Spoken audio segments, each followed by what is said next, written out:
Hi అండి. అందరూ ఎలా ఉన్నారు? నేనైతే చాలా బాగున్నానండి. ఈరోజు మా ఇంటికి గెస్ట్‌లయితే వస్తున్నారు. వాళ్ళ కోసం స్పెషల్‌గా కొబ్బరి పాలతో రైస్, దానికి కాంబినేషన్ అయితే చికెన్ కర్రీ. దీని ప్రాసెస్ ఏంటో చూపిస్తాను రండి. ఈసారి మీ ఇంటికి ఎవరైనా గెస్ట్‌లొస్తే కంపల్సరీగా ఇదైతే ట్రై చేయండి. కొబ్బరి పాలతో రైస్ చేసి దానికి కాంబినేషన్ స్పైసీ చికెన్ కర్రీ అయితే పెట్టండి. వాళ్ళైతే ఫిదా అయిపోతారు. ముందైతే నేను అల్లం చిన్నుల్లిపాయ పేస్ట్ అయితే ఏసేసుకున్నాను మిక్సీలో. తర్వాత కొబ్బరైతే ముక్కలు మిక్సీ పట్టేసి దానిలో నుంచి కొబ్బరి పాలైతే తీసేస్తున్నాను. కొబ్బరి పాలతో రైస్ చాలా ఫ్లేవర్‌ఫుల్‌గా ఉంటదండి. అసలు పిల్లలకైతే ఇంకా ఇష్టంగా తింటారు. దాని కాంబినేషను చికెన్ కర్రీ స్పైసీగా జేసుకోండి. చాలా బావుంటది. ఆనియన్స్ అయితే కట్ చేసేసుకుంటున్నాను. ఈ కొబ్బరి పాల రైస్‌లోకి 2 ఆనియన్స్, 2 టమాటోసు, అలానే ఒక గుప్పెడు పచ్చిమిర్చి అయితే తీసుకున్నాను. కొబ్బరి పాలు కొంచెం స్వీట్‌నెస్ ఉంటది కాబట్టి రైస్‌కి స్వీట్‌నెస్ వస్తదండి. అందుకని కొంచెం నేను స్పైసీగా ఉండడం కోసం పచ్చిమిర్చి అయితే కొంచెం ఎక్కువే వేస్తున్నాను. మీరు మీ టేస్ట్‌కి తగ్గట్టు వేసుకోవచ్చు. కొంచెం స్పైస్ ఎక్కువ తింటే ఎక్కువ వేసుకోండి.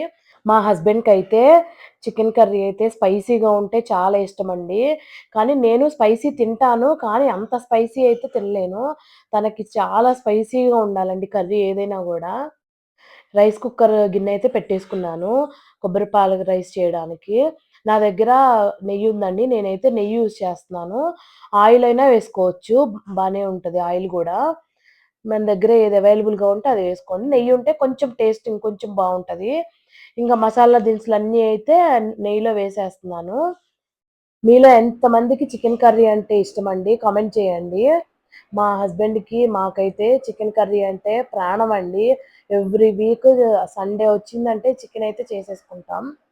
కొబ్బరి పాల రైస్‌లోకి ఫస్ట్ ఆనియన్స్ అయితే వేసేసుకుంటున్నాను. ఈ ఆనియన్స్ అనేది బాగా గోల్డెన్ బ్రౌన్ కలర్ రావాలండి. ఆ గోల్డెన్ బ్రౌన్ కలర్ వస్తేనే కొబ్బరి పాల రైస్ టేస్టీగా ఉంటది. ప్లస్ ఆనియన్స్ పచ్చి వాసన లేకుండా ఉంటాయి. నేనైతే ఈ గ్లాస్‌తో 4 గ్లాసెస్ రైస్ అయితే తీసుకున్నానండి. చెప్పాను కదండీ! మా ఇంటికి గెస్ట్‌లయితే వస్తున్నారు. అందుకని చెప్పి కొంచెం ఎక్కువ క్వాంటిటీ అయితే చేస్తున్నాను నేనిక్కడ. నేను తీసుకున్న రైస్‌నైతే క్లీన్ చేస్తున్నాను. ఒక 2 టైమ్స్ అయితే క్లీన్ చేసేస్తున్నాను. కానీ రైసు నేనైతే బాస్మతి రైస్ తీసుకోలేదండి. నార్మల్ మనం ఇంట్లో రైస్ వండుకుంటాం గదా! రోజు ఆ రైసే తీసుకున్నాను. ఎందుకంటే ఇట్లాంటి కొబ్బరి పాల రైస్ లేదంటే ఇట్లాంటి సింపుల్ పలావ్స్‌కి అట్లాంటి వాటికి మన ఇంట్లో ఉండే రైసే టేస్ట్ బావుంటదండి. బాస్మతి రైస్ కన్నా గూడా. ఇంకా ఆనియన్స్ అయితే బ్రౌన్ కలర్‌కొచ్చేసాయి. ఇంకా అల్లం వెల్లుల్లి పేస్ట్ అయితే వేసేస్తున్నాను. అలానే పుదీనా గూడా వేసేస్తున్నాను. ఇవి కొంచెం బాగా ఫ్రై అవ్వాలి. పుదీనా గూడా బాగా ఫ్రై అవ్వాలి. ఫ్రై అయితే ఆ రైస్‌కి పుదీనా ఫ్లేవర్ గూడా చాలా కాంబినేషన్ బావుంటది. కొబ్బరి పాల రైస్‌లోకి. బాగా మిక్స్ చేసుకోవాలండి అవి అడుగంటకుండా. పుదీనా ఎప్పుడైనా సరే మనం బిర్యానీ, పలావ్స్ చేసినప్పుడు ఫ్రై చేసుకోవాలండి ఆయిల్‌లో. ముందుగానే వేసేయాలి. అది ఫ్రై అయితేనే రైస్‌కి ఫ్లేవర్ పడుతుంది. మనం కొత్తిమీరతో పాటు ఏస్తే ఏంటంటే కొత్తిమీర ఊరినే మగ్గిపోతది. అది ఫ్లేవర్ రావసట్లేదు. మనం పైన టేస్ట్ తగులుతా ఉంటే సరిపోతుంది. కానీ పుదీనా మాత్రం రైస్ మొత్తానికి ఫ్లేవర్ పట్టాలి. అందుకని ముందే ఆయిల్‌లో ఫ్రై చేసుకోవాలండి పుదీనాని. నేనైతే ఇది లంచ్‌కి ప్రిపేర్ చేస్తున్నానండి. వాళ్ళు లంచ్ టైమ్‌కి వస్తా అని చెప్పారు. అందుకని లంచ్‌కైతే ప్రిపేర్ చేస్తున్నాను. పుదీనా, ఆనియన్స్ బాగా అయితే వేగిపోయినియి. ఇంక నేను కట్ చేసుకున్న టమాటోస్, పచ్చిమిర్చి అయితే వేసేస్తున్నాను. ఇవి గూడా బాగా మిక్స్ అయ్యేటట్లు ఒకసారి కలిపేసుకోవాలి. ఎందుకంటే తిప్పుతానే ఉండాలండి. ఎందుకంటే అడుగంటిపోయిద్ది ఊరకనే. ఇంక ఈలోపు ఇది మగ్గుతా ఉంటదని జెప్పి ఇంకో పక్కనైతే చికెన్ కర్రీ కోసం చికెన్ అయితే క్లీన్ చేద్దామని మొత్తం ఒక బౌల్‌లో అయితే ఏసేసుకున్నాను. ఇప్పుడు ఈ చికెన్‌ని మొత్తాన్ని క్లీన్‌గా వాష్ చేసేసుకుంటాను. ఇప్పుడు ఈ చికెన్ అయితే వాష్ చేసేసుకుంటున్నానండి. ఒక 2, 3 టైమ్స్ అట్లా వాటర్ కింద పెట్టి శుభ్రంగా అయితే క్లీన్ చేసేసుకుంటున్నాను. ఈ చికెన్ క్లీన్ చేసుకున్నాక మళ్ళీ ఒకసారైతే మూత తీసి రైస్‌లోకి ఒకసారైతే తిప్పేస్తున్నాను. అది అడుగంటుతుందేమోనని. ఇంక అన్నీ అయితే ఫ్రై అయిపోయాయి. ఇంకిప్పుడు ఇందులోకి రైస్ అయితే వేసేస్తున్నాను. ఎప్పుడైనా ఇట్లా రైస్ ఐటెమ్స్ చేసేటప్పుడు ముందు రైస్ వేసి ఒకసారి ఇలా ఆయిల్‌లో గానీ, నెయ్యిలో గానీ కొంచెం ఒక 2, 3 మినిట్స్ ఫ్రై అయ్యేటట్టు చూసుకోవాలండి. అప్పుడు మనకి రైస్ అనేది అతుక్కోకుండా మెత్తగా అయిపోకుండా మనకి మెతుకులు మెతుకులుగా బాగా వస్తది రైసు. ఇంకిక్కడ నేనైతే ఒక గ్లాస్ రైస్‌కి 2 గ్లాసులు కొబ్బరి పాలైతే తీసుకున్నాను. ఇంకా లాస్ట్‌లో ఒక 2 గ్లాసులైతే నార్మల్ వాటర్ అయితే పోసేసాను. ఇప్పుడు నేను ఒక గ్లాస్‌కి 2 గ్లాసులు కొలత చొప్పున తీసుకున్నాను. వాటర్ గానీ, కొబ్బరి పాలు గానీ. ఇంక ఉప్పైతే వేసేసుకొని మళ్ళీ ఒకసారైతే కలిపేసుకున్నాను. ఆ ఉప్పు మొత్తం రైస్, వాటర్‌లో మిక్స్ అయ్యేటట్టు. కొబ్బరితో చేసే ఐటెమ్స్ ఎంతమందికి ఇష్టమండి. నాకైతే కొబ్బరితో ఏ ఐటెమ్ చేసినా గానీ నేను ఇష్టపడతాను. నాకు కొబ్బరి అనగానే గుర్తొచ్చేది చిన్నప్పుడు మా అమ్మమ్మ చేసేదండి. కొబ్బరి లౌజ్ అని స్వీట్ అది. ఫెస్టివల్స్ వచ్చినప్పుడు కొబ్బరికాయలు కొడతాం గదండీ! ఆ కొబ్బరి చిప్పలన్నీ మిగులుతాయి గదా! అవన్నీ బెట్టి నెక్స్ట్ డే కొబ్బరి లౌజ్ చేసేది పంచదార వేసి ఆ కొబ్బరిలో. నేనైతే అది చాలా ఇష్టంగా తినేదాన్నండి. ఆ కొబ్ ఆ తర్వాత జలుబు గూడా చేసి ముక్కులు గారిపోయాయనుకోండి, అది వేరే విషయం. కానీ మనకి తినడం ఇంపార్టెంట్. ఆ రైస్ అయితే ఉడుకుతూ ఉంటదని ఈలోపు కర్రీకైతే ఆనియన్స్, పచ్చిమిర్చి, కొత్తిమీరైతే కట్ చేసి పెట్టుకుంటున్నానండి. ఇంక ఒకేసారి పనిలో పని అయిపోతది. కర్రీ గూడా అయిపోద్ది గదా! ఈలోపు రైస్ అయితే ఉడికిపోతుంటదిలే ఖాళీగా ఉండడం ఎందుకని జెప్పేసి ఇవన్నీ కట్ చేసేసుకొని పెట్టేసుకుంటున్నాను. నేనెప్పుడు అంతేనండి మల్టీ టాస్కింగ్ ఒకటి పొయ్యి మీద ఉన్నప్పుడు ఇంకొకటి కటింగ్‌లో అలా పెట్టేసుకుంటాను ఒకేసారి. ఇంకా అలా అయితేనే గదండీ మనకి పని ఫాస్ట్‌గా అయిపోయేది. ఇంక ఈ రైస్‌ని తీసేసి వేరే పొయ్యి మీద పెట్టి ఇంక ఈ పొయ్యి మీదయితే కర్రీ పెట్టేద్దామని ఇంకా దాన్నయితే షిఫ్ట్ చేసేసాను. ఇంకిక్కడైతే కర్రీకి ప్రిపేర్ చేసేస్తున్నాను. ఆయిల్ ఏసేసాను. అలానే మసాలా దినుసులన్నీ అయితే వేసేస్తున్నాను వన్ బై వన్. చెక్క, లవంగాలు, యాలకులు, బిర్యానీ ఆకైతే వేసేసాను. ఇవి కొంచెం వేగాక ఆనియన్స్ అయితే ఏసేస్తున్నాను. ఆనియన్స్ వేగినాక పచ్చిమిర్చి అయితే ఏసేస్తున్నాను. అలానే టమాటోస్ కూడా ఏసేసుకున్నాను. ఇంకివైతే మొత్తం ఒకసారైతే ఆయిల్‌లో మిక్స్ అయ్యేటట్టు ఒకసారి కలిపేసుకోవాలి. ఇంకా పసుపు, దాంట్లోకి ఉప్పు వేసేసుకున్నాను. ఇప్పుడు ఈ పసుపు, ఉప్పు గూడా ఒకసారి ఆయిల్‌లో మొత్తం కలిసిపోవాలి. ఆ ముక్కలకన్నీ పట్టేయాలి. మళ్ళీ మొత్తం ఒకసారైతే కలిపేసుకుంటున్నాను. నేనైతే చికెన్‌లో కొత్త కొత్త వెరైటీస్ ట్రై చేస్తుంటానండి. ఎందుకంటే ప్రతి వీక్ తింటాం గదా! సో, ప్రతి వీక్ అదే కర్రీ వండుకొని తినాలంటే బోర్ కొట్టిద్ది గదా! అందుకని వెరైటీస్ అయితే ట్రై చేస్తాను. ఇంకిక్కడైతే అల్లం వెల్లుల్లిపాయ పేస్ట్ అయితే వేసి మొత్తం ఒకసారి కలిపేసాను. ఇంకది కలిసి కొంచెం ఫ్రై అయిన తర్వాత ఇందులో క్లీన్ చేసి పెట్టుకున్న చికెన్ అయితే వేసేస్తున్నాను.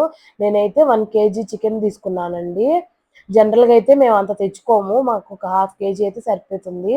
కొంచెం గెస్ట్‌లొస్తున్నారని జెప్పానుగా, అందుకనైతే కొంచెం ఎక్కువ చేస్తున్నాను ఈరోజు. ఇంకో పక్కన మన కొబ్బరి పాలతో రైస్ అయితే బాగా ఉడికిపోతుంది. అసలు ఫ్లేవర్, స్మెల్ మామూలుగా లేదండి అసలు. నాకైతే నోరూరిపోతుంది అట్లా స్మెల్లయితే. ఆ కొబ్బరి పాల స్మెల్లే వస్తుందండి స్మెల్ గూడా. అసలు మనం వేసిన అల్లం చిన్నుల్లిపాయ పేస్ట్ గానీ, ఆ స్మెల్లే రావట్లేదు. ఓన్లీ కొబ్బరి పాల స్మెల్లే. అందుకనే నేనింకా వేరే ఎక్స్‌ట్రా మసాలాలు గూడా ఏం యాడ్ చేయలేదసలు. ఎందుకంటే ఆ ఫ్లేవర్ కోసమే గదా మనం కొబ్బరి పాలేసింది.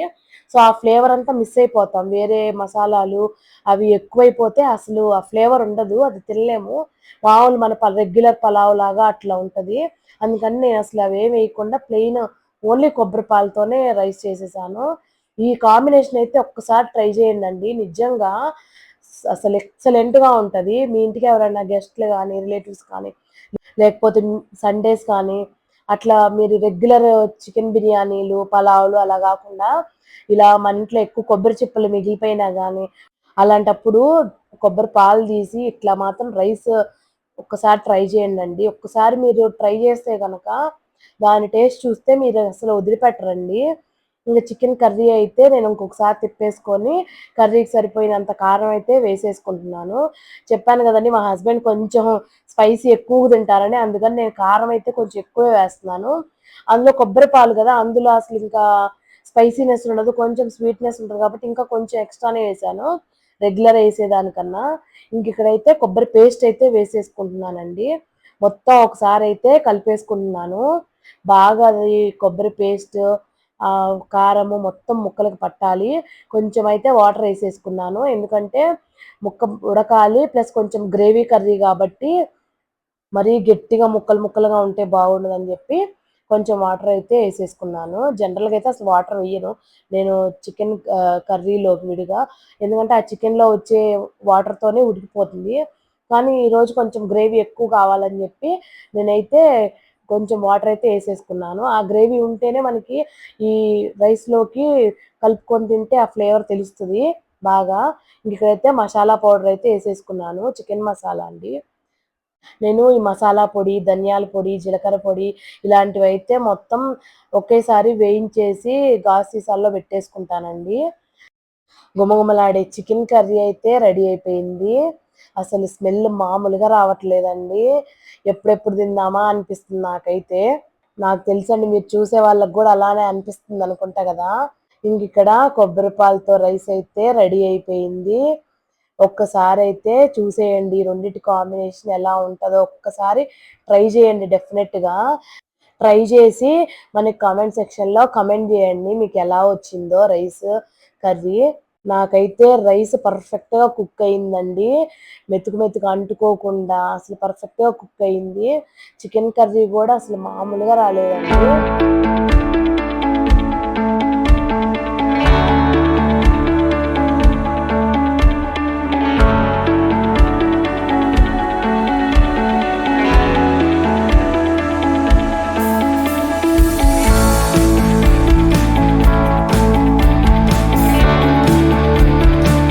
నేనైతే మా ఇంటికొచ్చే రిలేటివ్స్ కోసం అయితే ఈ స్పెషల్ చేశాను. ఈసారి మీ ఇంటికి ఎవరైనా రిలేటివ్స్ వస్తే ఒకసారి స్పెషల్ చేసి పెట్టండి. డెఫినెట్‌గా నచ్చుతుంది వాళ్ళకి. నా వీడియో నచ్చితే ప్లీజ్ లైక్, షేర్ అండ్ మన ఛానల్‌ని సబ్స్క్రైబ్ చేసుకోండి. Bye bye.